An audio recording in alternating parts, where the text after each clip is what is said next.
여러분이 열심히 일해서 모은 돈 은행에 넣어두고 있죠? 그런데 세계 최고 부자들은 정반대로 움직입니다. 그들은 자기 돈을 쓰지 않아요. 대신 은행 돈을 빌려서 더 큰 부자가 되는데 이게 대체 어떻게 가능한 걸까요? 지금 이 순간에도 당신이 세금 내고 저축하는 동안 그들은 빚으로 제국을 만들고 있습니다. 오늘은 이 비밀을 하나씩 파헤쳐 보겠습니다. 우선 빚이라는 것부터 제대로 이해해야 하는데요. 우리 부모님 세대는 빚은 무조건 나쁜 거라고 배웠습니다. 카드빚, 마이너스 통장, 이런 것들 때문에 인생 망친 사람들 이야기 많이 들어봤죠? 그런데 부자들이 말하는 빚은 완전히 다른 개념이거든요. 빚에는 두 종류가 있습니다. 하나는 당신을 가난하게 만드는 나쁜 빚이고, 다른 하나는 당신을 부자로 만드는 좋은 빚이에요. 신용카드로 최신 아이폰 사는 게 나쁜 빚이라면 그 돈으로 매달 임대료가 들어오는 건물을 사는 게 좋은 빚입니다. 차이가 뭐냐고요? 아이폰은 사는 순간부터 가치가 떨어지고 당신 주머니에서 돈만 빠져나가지만 임대 건물은 시간이 지날수록 가치가 올라가면서 매달 현금을 만들어내거든요. 부자들이 빚을 쓰는 핵심 이유는 단순합니다. 자기 돈 1억을 쓰는 것보다 은행 돈 10억을 빌려 쓰는 게 훨씬 이득이기 때문이에요. 생각해 보세요. 내가 1억 가지고 있다고 칩시다. 이걸로 작은 오피스텔 하나 사면 끝이죠. 그런데 이 1억을 계약금으로 쓰고 은행에서 9억을 빌리면 10억짜리 건물주가 되는 겁니다. 건물 가격이 10%만 올라도 1억이 아니라 10억의 10%인 1억을 버는 거예요. 같은 돈으로 10배의 수익을 만들어내는 거죠. 이게 바로 레버리지라는 건데 쉽게 말하면 지렛대 원리입니다. 작은 힘으로 큰 바위를 움직이는 것처럼 적은 돈으로 큰 자산을 움직이는 거거든요. 그런데 여기서 더 놀라운 게 있어요. 부자들은 빚을 내도 세금을 안 냅니다. 아니, 어떻게 그게 가능하냐고요? 우리가 회사에서 월급 받으면 바로 세금 떼이잖아요. 그런데 빚은 소득이 아니거든요. 은행에서 10억을 빌렸다고 해서 국세청이 이거 소득이니까 세금 내세요라고 하지 않습니다. 오히려 그 빚으로 건물을 사면 매년 갚는 이자를 경비로 처리해서 세금을 줄일 수 있어요. 부자들은 이 시스템을 정확히 알고 있기 때문에 자기 돈을 최대한 안 쓰려고 하는 겁니다. 자기 돈 쓰면 이미 세금 낸 돈을 쓰는 거고 빚을 내면 세금 안 낸 돈을 쓰는 거니까요. 실제로 부동산으로 어떻게 돈을 버는지 구체적으로 볼까요? 로버트 기요사키라는 사람 들어보셨나요? 부자 아빠, 가난한 아빠라는 책 쓴 사람인데 이 사람이 하는 방식이 정말 교과서적입니다. 3억짜리 집이 있다고 쳐봅시다. 기요사키는 이 집을 사기 위해 은행에서 3억을 빌려요. 연 이자는 4% 정도 된다고 하면 매달 갚아야 하는 돈이 대략 150만 원쯤 되겠죠. 그런데 이 집을 월세 180만 원에 내놓는 겁니다. 세입자가 매달 180만 원을 내면 거기서 은행 대출 상환금 150만 원을 빼고 나면 30만 원이 남아요. 이게 바로 현금 흐름이거든요. 자기 돈 한 푼 안 들이고 매달 3만 원씩 버는 시스템을 만든 거예요. 게다가 5년, 10년 지나면서 집값이 올라가면 3억짜리가 4억, 5억이 되는데 그 차익은 고스란히 내 것이 됩니다. 여기서 핵심은 현금 흐름이에요. 부자들은 절대 마이너스 현금 흐름을 만들지 않습니다. 매달 들어오는 돈이 나가는 돈보다 많아야 한다는 거죠. 만약 월세가 150만 원밖에 안 나오는 집이면 절대 안 사요. 왜냐하면 그럼 매달 내 주머니에서 돈이 빠져나가니까요.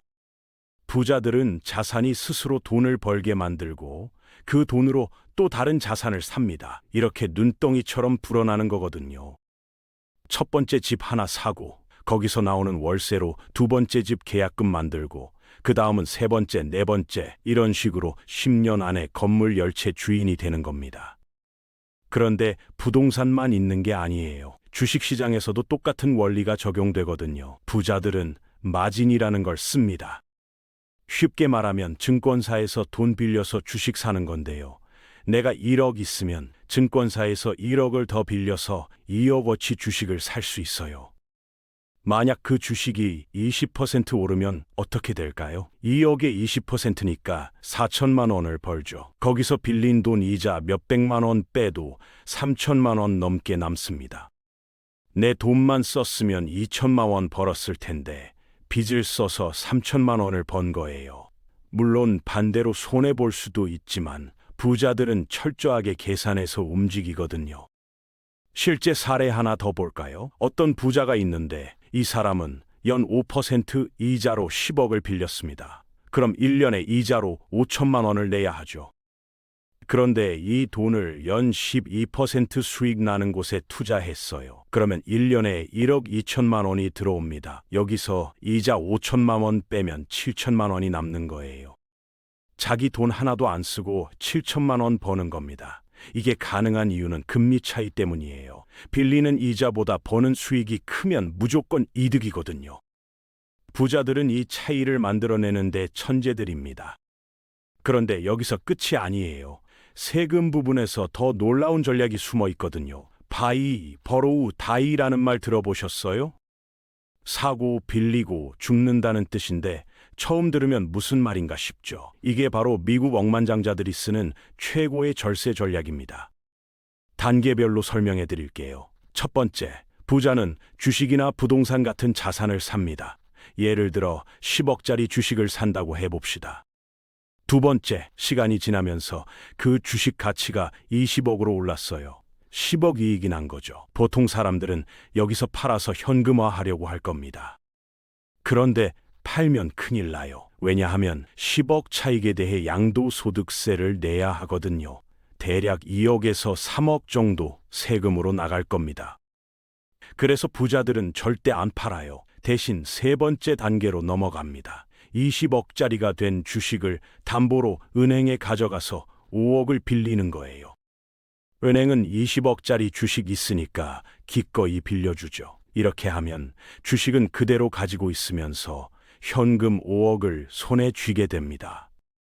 그런데 이 5억은 빚이기 때문에 세금이 안 붙어요. 팔아서 번 돈이 아니라 빌린 돈이니까요. 이 5억으로 생활비도 쓰고 또 다른 투자도 하고 다 해결합니다. 그리고 마지막 네 번째 단계, 이 부자가 죽으면 어떻게 될까요? 상속세는 내야 하지만 미국 세법에는 스텝업 베이시스라는 게 있어요. 쉽게 말하면 죽는 순간 자산 가치가 리셋되는 겁니다. 아들이 20억짜리 주식을 물려받으면 아들 입장에서는 20억에 산 것으로 처리돼요. 아빠가 10억에서 20억으로 불린 그 차익 10억에 대한 세금은 완전히 사라지는 겁니다. 이게 얼마나 큰 차이인지 아시겠어요? 만약 아빠가 살아서 주식 팔았으면 2억에서 3억 세금 냈을 텐데 이 방법 쓰면 그 세금이 완전히 증발해버려요. 그래서 이름이 바이, 베로우, 다이인 겁니다. 사서 빌리고 죽을 때까지 안 팔면 세금을 거의 안 내는 거죠. 물론 우리나라 세법은 미국이랑 좀 다르지만 비슷한 원리를 활용하는 부자들이 많습니다. 핵심은 자산을 팔아서 현금화하지 않는다는 거예요. 자산은 계속 굴리면서 필요한 돈은 빚으로 해결하는 겁니다. 이 전략이 왜 이렇게 강력한지 이해하려면 세금 구조를 알아야 해요. 우리가 월급 받으면 소득세 내잖아요. 그런데 부자들은 월급으로 안 살거든요. 자산 가치 상승으로 삽니다. 내가 가진 주식, 부동산이 오르면 장부상으로는 돈이 늘어나지만 실제로 현금을 손에 쥔 게 아니니까 세금을 안 내요. 이걸 미실현 이익이라고 하는데 팔기 전까지는 세금 대상이 아닌 겁니다. 부자들은 평생 이 상태로 살아요. 필요한 돈은 자산 담보로 계속 빌리고 빌린 돈으로 또 자산을 사고 그 자산이 또 올라가면 담보 가치도 올라가니까 더 많이 빌리고 이게 무한 반복되는 거죠. 여기서 한 가지 더 중요한 게 있어요. 이자 비용 처리입니다. 빚을 내면 이자를 내야 하잖아요. 그런데 사업이나 투자 목적으로 빌린 돈의 이자는 경비로 인정받아요. 그러니까 내가 벌어들인 소득에서 이자를 빼고 남은 금액에만 세금을 내는 겁니다. 예를 들어 부동산 임대업 하면서 1년에 임대료 5천만 원 받았는데 대출 이자로 3천만 원 냈다고 쳐봅시다. 그럼 세금은 5천만 원이 아니라 2천만 원에 대해서만 내요. 부자들은 이런 구조를 만들어서 소득은 높이고 과세 대상은 낮추는 겁니다. 그럼 기업 인수는 어떻게 할까요? 여기서 LBO라는 게 나오는데요. 레버리지드 바이웃의 약자입니다. 쉽게 말하면 빚으로 회사를 사는 거예요. 어떤 회사가 1천억 가치가 있다고 쳐봅시다. 보통 사람들은 1천억이 어디 있어 하고 포기하겠죠. 그런데 부자들은 다르게 생각합니다. 일단 100억만 준비해요. 그리고 은행이랑 투자자들한테 가서 이 회사 사면 3년 안에 2천억 만들 수 있다고 설득합니다. 설득되면 900억을 빌려주는 거예요. 그럼 100억으로 1천억짜리 회사 주인이 되는 겁니다. 여기서 중요한 건 회사가 번 돈으로 빚을 갚는다는 거예요. 내 주머니에서 돈 나가는 게 아니라 회사 매출로 대출 상환하는 겁니다. 그리고 회사 구조 조정하고 효율 높여서 수익을 더 늘려요. 3년 뒤에 회사 가치가 2천억 됐다고 쳐봅시다. 빚 900억 다 갚고 나면 100억이 남는데 내가 처음에 쓴 돈은 100억 뿐이에요. 100억으로 1000억을 번 거죠. 이게 LBO의 위력입니다. 실제로 월스트리트 사모펀드들은 이 방법으로 수십조 원을 벌어들였거든요. 물론 위험도 있습니다. 회사 인수했는데 생각보다 안 풀리면 빚은 계속 갚아야 하는데 수익이 안 나오면 망할 수 있어요. 그래서 부자들은 철저하게 분석합니다. 이 회사가 정말 개선 가능성이 있는지, 시장 상황은 어떤지, 경쟁사는 어떤지 다 뜯어보는 거죠. 그리고 인수 후에도 전문 경영진 투입해서 집중 관리합니다. 아무나 할 수 있는 게 아니라 그만큼 전문성이 필요한 영역이에요. 또 다른 전략은 HELOC라는 겁니다. 홈 이퀴티 라인 오브 크레딧의 약자인데 집 담보 신용대출이에요. 내가 10억짜리 집을 가지고 있고 대출이 3억 남았다고 쳐봅시다. 그럼 집 가치에서 대출 뺀 7억이 순자산이죠. 은행은 이 7억의 80% 정도까지 또 빌려줘요. 그러니까 5억 정도를 추가로 빌릴 수 있는 겁니다. 이 돈으로 뭘 할까요? 또 다른 집을 사거나 주식에 투자하거나 사업 자금으로 쓰는 거예요. 집값이 계속 오르면 담보 가치도 올라가니까 빌릴 수 있는 한도도 늘어납니다. 이렇게 자산을 기반으로 계속 레버리지를 키워가는 거죠. 미국에서는 이게 매우 일반적입니다. 집 한 채 사면 그걸 ATM처럼 쓰는 거예요. 필요할 때마다 담보로 돈 빌려서 쓰고 집값 오르면 더 빌리고. 물론 2008년 금융위기 때 이게 문제가 됐죠. 집값이 떨어지면서 담보 가치가 무너지고 대출 못 갚는 사람들이 속출했거든요. 그래서 무작정 따라하면 안 되고 안전마진을 충분히 확보해야 합니다. 부자들은 보통 담보 가치의 50% 정도만 빌려요. 집값이 좀 떨어져도 버틸 수 있게 여유를 두는 겁니다. 이제 가장 유명한 사례를 볼까요? 일론 머스크입니다. 이 사람 재산이 얼마인 줄 아세요? 한때 세계 1위 부자였고 지금도 상위권인데 정작 은행 계좌에는 돈이 거의 없어요. 왜냐하면 그의 재산은 거의 다 테슬라 주식이거든요. 주식으로 가지고 있으면 팔기 전까지는 세금 안 내잖아요. 그럼 생활비는 어떻게 할까요? 그도 똑같이 주식 담보로 돈을 빌립니다. 모건 스탠리, 골드만삭스 같은 은행들이 일론 머스크한테는 초저금리로 거액을 빌려주거든요. 왜냐하면 테슬라 주식이라는 엄청난 담보가 있으니까요. 2021년에 일론 머스크가 트위터에 이런 글 올렸어요. 나는 집도 없고 현금도 거의 없다. 농담 아니고 진짜예요. 그는 자기 재산을 최대한 자산 형태로 묶어두고 필요한 돈은 다 빚으로 해결합니다. 이게 세금 측면에서 얼마나 유리한지 아세요? 만약 그가 테슬라 주식 1조 원어치를 팔아서 현금화하면 양도세로 몇천억이 날아가요. 그런데 주식 담보로 1조 빌리면 세금 제로입니다. 이자는 내야 하지만 세금보다 훨씬 적죠. 게다가 주식을 계속 가지고 있으니까 주가가 더 오르면 그 이익도 다 내 거예요. 일론 머스크가 특별한 게 아니에요. 제프 베조스, 워런 버핏, 마크 저커버그 다 똑같습니다. 이들은 거의 월급을 안 받아요. 아마존 CEO 제프 베조스 연봉이 얼마였는지 아세요? 8만 달러입니다. 우리 돈으로 1억 정도? 그 정도 버는 회사원도 많죠.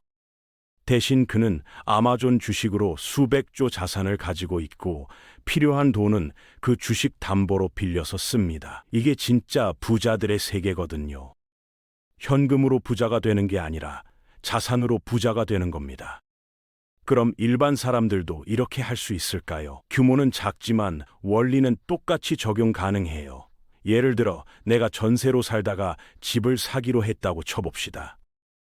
5억짜리 아파트인데 3억만 대출받아서 사는 것보다 최대한 대출받아서 사고 남은 돈은 다른 데 투자하는 게 유리할 수 있어요. 물론 대출 이자는 내야 하지만 그 돈을 더 높은 수익률로 굴릴 수 있다면 이득이거든요. 예를 들어 대출 이자가 연 4%인데 그 돈으로 연 10% 수익 나는 투자를 할 수 있다면 6% 차익이 생기는 거죠. 중요한 건 현금 흐름 관리입니다. 매달 들어오는 돈이 나가는 돈보다 많아야 해요. 만약 투자 수익도 불확실한데 대출만 잔뜩 받으면 위험하죠. 부자들도 항상 안전 마진을 확보합니다. 최악의 상황이 와도 버틸 수 있을 만큼만 빚을 쓰는 거예요. 그리고 분산 투자도 중요해요. 한 곳에 몰빵하면 그게 무너졌을 때 같이 무너지니까 여러 곳에 나눠서 투자하는 겁니다. 부채를 활용한 투자에서 가장 중요한 건 이자율과 수익률의 차이예요. 이걸 영어로 스프레드라고 하는데 이 차이가 클수록 돈을 많이 버는 겁니다. 부자들은 항상 이 스프레드를 계산해요. 내가 3%에 빌려서 8% 수익 낼 수 있으면 지우. 5%에 빌려서 6%밖에 못 버는데 리스크가 크면 NO 하는 식이죠. 그리고 금리 환경도 중요합니다. 금리가 낮을 때는 빚 내기 좋은 시기고 금리가 높을 때는 조심해야 해요. 2020년부터 2021년까지 금리가 엄청 낮았죠. 그때가 바로 빚으로 투자하기 최적기였어요. 실제로 그때 부동산 대출 받아서 집 산 사람들 지금 다 큰돈 벌었습니다. 반대로 2023년부터는 금리가 확 올랐잖아요. 이럴 때는 기존 빚 관리에 신경 써야 해요. 변동금리 대출 받았으면 이자 부담이 급증하니까요. 부자들은 이런 사이클을 읽고 움직이는데 능숙합니다. 또 하나 알아야 할 건 인플레이션이에요. 물가가 오르면 빚은 사실상 줄어드는 겁니다. 왜냐하면 돈의 가치가 떨어지니까요. 예를 들어 지금 1억 빌렸는데 10년 후에 물가가 2배 올랐다면 그때 갚는 1억은 실질 가치로 5천만 원인 셈이에요. 부자들은 이것도 계산에 넣습니다. 인플레이션이 높을 것 같으면 고정금리로 장기 대출을 받아요. 그럼 이자는 그대로인데 돈 가치는 떨어지니까 상대적으로 이득이거든요. 세금 구조에서 또 하나 중요한 게 법인입니다. 부자들은 개인 명의로 자산을 안 가져요. 법인 만들어서 그 이름으로 사는 거죠. 왜냐하면 법인세율이 개인 소득세율보다 낮거든요. 우리나라도 개인 최고세율은 45%인데 법인세는 최고 25%예요. 똑같이 돈을 벌어도 법인으로 벌면 세금이 훨씬 적습니다. 게다가 법인은 경비 처리할 수 있는 범위가 넓어요. 차도 법인차로 사면 감가상각 비용으로 처리되고 식사비도 업무 관련이면 경비 처리되고 이런 것들이 쌓이면 엄청난 차이가 나거든요. 부자들은 보통 여러 개 법인을 가지고 있어요. 부동산 관리 법인, 투자 법인, 컨설팅 법인 이런 식으로 쪼개놓는 거죠. 이렇게 하면 리스크도 분산되고 세금도 최적화할 수 있습니다. 한 법인에서 문제 생겨도 다른 법인들은 안전하니까요. 그리고 법인 간 거래를 통해서 돈을 움직이면서 절세 전략을 짜는 겁니다. 물론 이건 전문가 도움 없이는 어렵고 제대로 안 하면 탈세로 걸릴 수 있으니 조심해야 해요. 신탁도 많이 씁니다. 가족 신탁 만들어서 자산을 넣어두면 상속세를 크게 줄일 수 있거든요. 우리나라 상속세가 최고 50%예요. 100억 물려주면 50억을 세금으로 내야 한다는 소리죠. 그래서 부자들은 미리미리 준비합니다. 신탁에 자산 넣어두고 자녀들한테 조금씩 증여하고 공익재단 만들어서 기부하는 것처럼 보이게 하면서 실제로는 그 재단 이사로 앉아서 계속 통제권 유지하고 이런 고도의 전략들을 씁니다. 해외 계좌도 활용해요. 싱가포르, 스위스, 케이맨 제도 같은 조세 피난처에 법인이나 계좌 만들어서 자산 보관하는 거죠. 이게 불법은 아니에요. 제대로 신고만 하면 합법입니다. 그런데 이렇게 하면 세금을 크게 줄일 수 있거든요. 글로벌 기업들이 아일랜드나 룩셈부르크에 본사 두는 것도 같은 이유예요. 법인 세율이 낮아서 그쪽에 이익을 몰아주는 겁니다. 애플, 구글, 페이스북 다 이렇게 해요.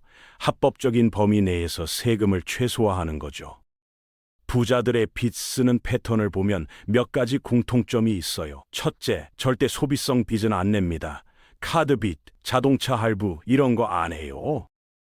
차를 사더라도 법인 명의로 사거나 리스를 쓰지 개인 돈으로 현금 박치기 하거나 할부로 사지 않습니다. 둘째, 빚은 항상 자산을 사는 데 씁니다. 돈을 벌어다 줄 수 있는 것에만 투자하는 거죠. 셋째, 현금 흐름을 철저히 관리해요. 들어오는 돈이 나가는 돈보다 많은지 항상 체크합니다. 넷째, 분산 투자로 리스크를 관리하고요. 다섯째, 전문가 팀을 둡니다. 회계사, 세무사, 변호사, 재무설계사 이런 전문가들이 최적의 전략을 짜주는 거예요. 일반인들이 따라 할 수 있는 부분도 있어요. 무작정 저축만 할 게 아니라 좋은 빚을 활용하는 겁니다. 예를 들어 전세 자금 대출 받아서 집 구하고 남는 돈으로 작은 원룸이라도 하나 사서 월세 놓는 거죠. 또는 주식 투자할 때 신용융자를 조금 써보는 것도 방법이에요. 물론 처음부터 크게 하면 위험하니까 작은 금액으로 시작해서 경험을 쌓는 게 중요합니다. 그리고 항상 안전마진을 확보해야 해요. 최악의 경우에도 버틸 수 있을 만큼만 빚을 쓰는 겁니다. 부자들은 끊임없이 공부합니다. 책도 읽고 세미나도 가고 전문가들 만나서 조언도 듣고요. 그리고 실전에서 배워요. 작은 실패를 겪으면서 경험을 쌓는 거죠. 처음부터 완벽할 수는 없어요. 중요한 건 시작하는 겁니다. 마인드셋도 중요해요. 가난한 사람들은 빚은 나쁜 것이라고 생각하지만 부자들은 빚은 도구라고 생각합니다. 빚 자체가 나쁜 게 아니라 어떻게 쓰느냐가 중요한 거죠. 또 가난한 사람들은 안전을 추구하지만 부자들은 계산된 리스크를 감수해요. 물론 무모한 도박은 안 하지만 철저히 분석한 다음에는 과감하게 베팅합니다. 그리고 장기적으로 생각해요. 당장 내년 결과가 아니라 10년, 20년 후를 보는 거죠. 시간도 자산입니다. 젊을 때 시작할수록 유리해요. 복리의 마법 때문이에요. 만약 30살에 1억을 투자해서 연 10% 수익을 낸다면 30년 후 60살에는 17억이 넘습니다. 그런데 40살에 시작하면 20년밖에 없으니까 6억 정도밖에 안 돼요. 똑같은 1억이지만 시작 시점에 따라 결과가 3배 차이 나는 겁니다. 그래서 부자들은 자녀들한테 어릴 때부터 투자를 가르쳐요. 용돈으로 주식 사보게 하고 집안일 해서 번 돈으로 작은 사업 해보게 하고 이런 경험이 쌓이면 나중에 큰 자산이 됩니다. 네트워크도 자산이에요. 부자들은 부자들끼리 어울립니다. 골프장에서, 모임에서, 파티에서 만나면서 정보를 교환하는 거죠. 요즘 괜찮은 투자처 없어. 여기 건물 나온다던데 같이 살까? 이런 식으로 기회가 돌아다녀요. 일반인들은 이런 정보에 접근하기 어렵죠. 그래서 비슷한 생각을 가진 사람들 모임에 들어가는 게 중요합니다. 재테크 스터디, 투자 동호회 이런 데서 인맥을 쌓다 보면 좋은 기회가 올 수 있어요. 실패를 두려워하지 않는 것도 중요해요. 부자들도 다 실패 경험 있습니다. 워런 버핏도 초창기에 망한 투자 많고 일론 머스크도 파산 직전까지 갔던 적 있어요. 그런데 그들은 거기서 배우고 다시 일어섰죠. 실패는 비용이 아니라 학습이에요. 다만 회복 불가능한 실패는 하면 안 돼요. 올인해서 다 날리는 건 안 되고 잃어도 다시 시작할 수 있을 만큼만 베팅해야 합니다.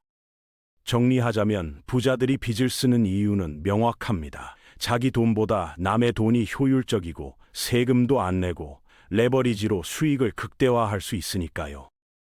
그들은 빚을 두려워하지 않고 도구로 활용합니다. 좋은 빚과 나쁜 빚을 구분하고 항상 현금 흐름을 관리하며 리스크를 분산하고 전문가의 도움을 받습니다. 그리고 장기적인 관점에서 자산을 키워나가는 거죠. 이 원리를 이해하고 작은 것부터 실천한다면 우리도 부자들의 전략을 따라 할 수 있습니다. 중요한 건 지금 당장 시작하는 거예요. 10년 후, 20년 후의 나를 위해서 오늘부터 한 걸음씩 나아가는 겁니다.